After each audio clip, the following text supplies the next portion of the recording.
on there.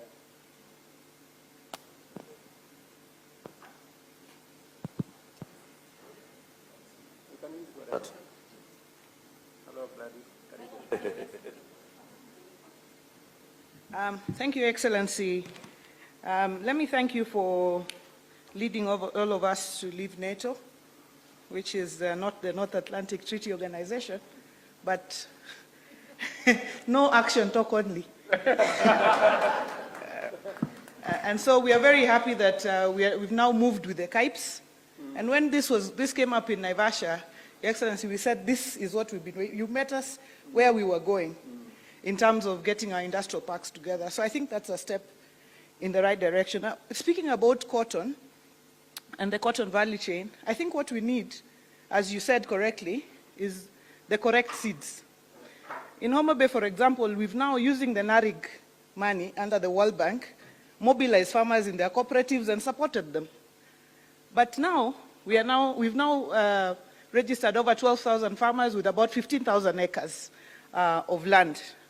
If you calculate how much seeds we need about 22,500 kilos of seeds. And we had already talked to our farmers about BT cotton. But now it's become very difficult to access the seed. I'm glad that the ministry next week will be coming to Homa Bay with 3,500 kilos of seed. So you can see the gap is still very large. And if you look at the yield, if we had BT cotton, 22,500 tons, we'd be able to produce at least 22,500 tons of cotton at the end of the day and be able to support Rivertex, which only needs 56,000 tons for the year. So the seed question is big. And what we said, Your Excellency, when we met with the minister was, the national government doesn't have to give it all. If we can acquire it, and we have a G2G, so that counties we can also put in, because this is our lifeline as well, so that counties we can also put in money to buy the seeds. But we need to know where to buy the seeds, because you know, if seeds don't grow, it's an impeachment question. Sas can tell you, you know. Isn't it, Sas? You can be impeached if you give seeds that don't grow.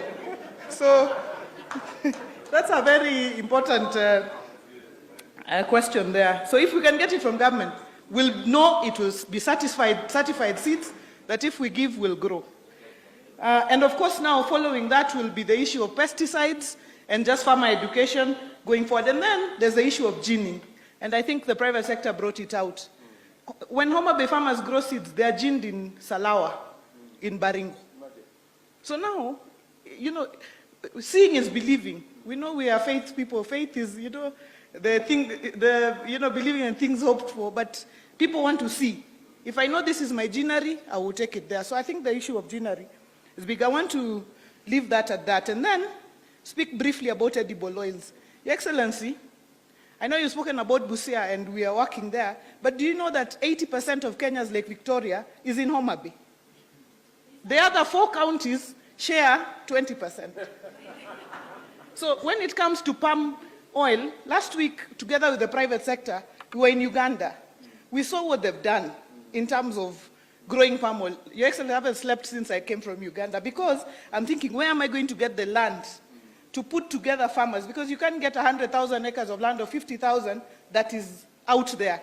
So it's to talk to farmers and to owners of land to ask them how we can come together in cooperatives and grow the palm oil so that we can move. So that is a very, if you saw what happened, if I saw what I saw in Uganda, surely there is no reason at all why the entire lake basin cannot be growing the palm oil. And same to sunflowers and so on, Your Excellency. And finally, energy must be part of this discussion. The energy ministry must be part of the conversation. Because every investor, now we have industrial parks, every investor is asking, what about power? And there are people, for example, who want to come and invest in solar farms, you know, and so on and so forth. But you know the queue. When I was chair of Finance Committee,